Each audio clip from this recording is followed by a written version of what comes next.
What's up, everybody? Welcome back to the channel. Today I wanted to go over my rifle build and how I have it set up. So we'll just start from the muzzle, work our way back. I will show the camera that we are cleared and safe. Nothing in the chamber, no magazine. So down here at the end of the barrel, I have the Griffen Armament. I think it's called the Stealth 3-prong flash hider, and this actually interfaces with the Griffen Armament suppressor that I'm currently waiting on. And then for the barrel, I just have the barrel that came with this upper, chambered 5.56 NATO with a 1-to-9 twist. My backup irons are just some metal backup irons that I had kicking around. Threw them on here. For my weapons lot, I have the Streamlight ProTac 2 with the pressure pad.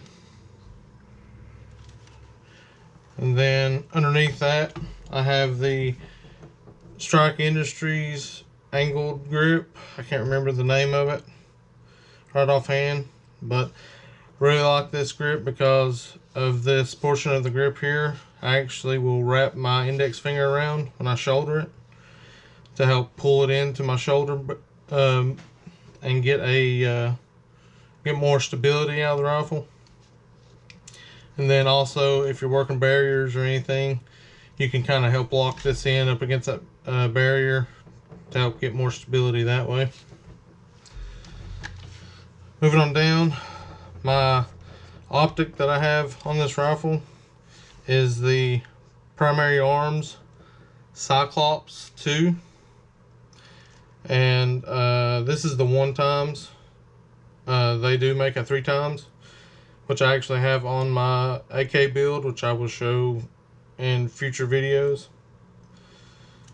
I really like this optic because it has a couple settings for night vision, for passive aiming and stuff like that. And then it also has a etched reticle inside the optic. So anytime, like if your battery dies or anything where you're out in the range, you don't have to worry about losing that optic or that sight picture inside that optic, because it's always there, it's always etched in. So that's actually pretty handy. I don't hardly ever use the optic light, to be honest with you. I just use, or the reticle light, I just aim with the reticle, the etched reticle. And of course behind that I have the other backup iron. Then my charging handle is a Odin Works with the extended paddle, release paddle there. I have upgraded the bolt carrier group inside this upper with a Faxon bolt carrier group. It's greatly improved the operation of this rifle. It's smoothed it out a whole lot compared to the stock bolt carrier group that came in the rifle. Highly recommend it. I haven't changed the dust cover or the forward assist. I just left those as the stock ones that came with the upper when I bought it. Moving on down, the magazine release is also a Strike Industries. And then next to that I have the anti-roll pins. Don't know what brand they are, I can't remember off the top of my head. And then as far as the trigger inside the rifle, I have a CNC 3.5 pound drop-in trigger. My safety selector that I have on the rifle is a Armaspec 45 degree selector. Really like these just because it's easier to get off and on safe. Easy follow-up shots. Can't recommend that enough. You know, I'm going to eventually switch the selector switch on my other rifle to a 45 degree selector switch. And then underneath for my trigger guard, Just have a BCM Trigger Guard. And my pistol grip on this rifle is a Hexmag pistol grip. It has a little bit of padding to it, but it also has the finger grooves with the texturing on the front, as well as the Hexmag usually will have, any of their products that have this Hexmag or this hex cutout in it will usually come with like textured stickers of some kind. I actually have these on my Hexmag magazines as well. Just adds a little bit of texture, a little bit more grip.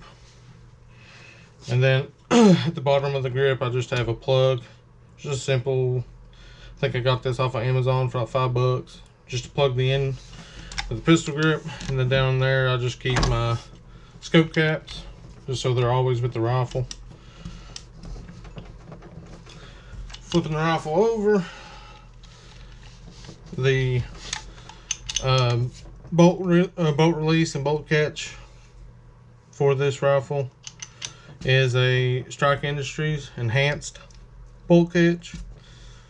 I like this just because it gives you a little bit more room on those paddles for when you're doing your releasing that bolt during reloads and stuff.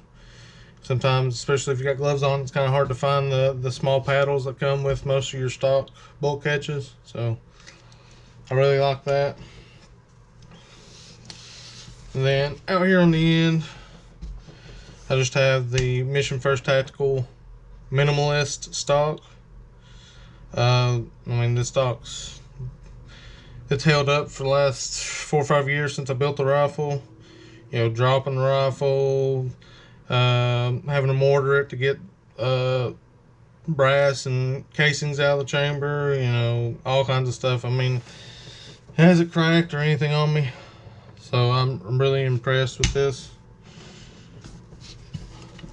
And then as far as the sling I run, I just run a Gatmonkey sling in M81 Woodland.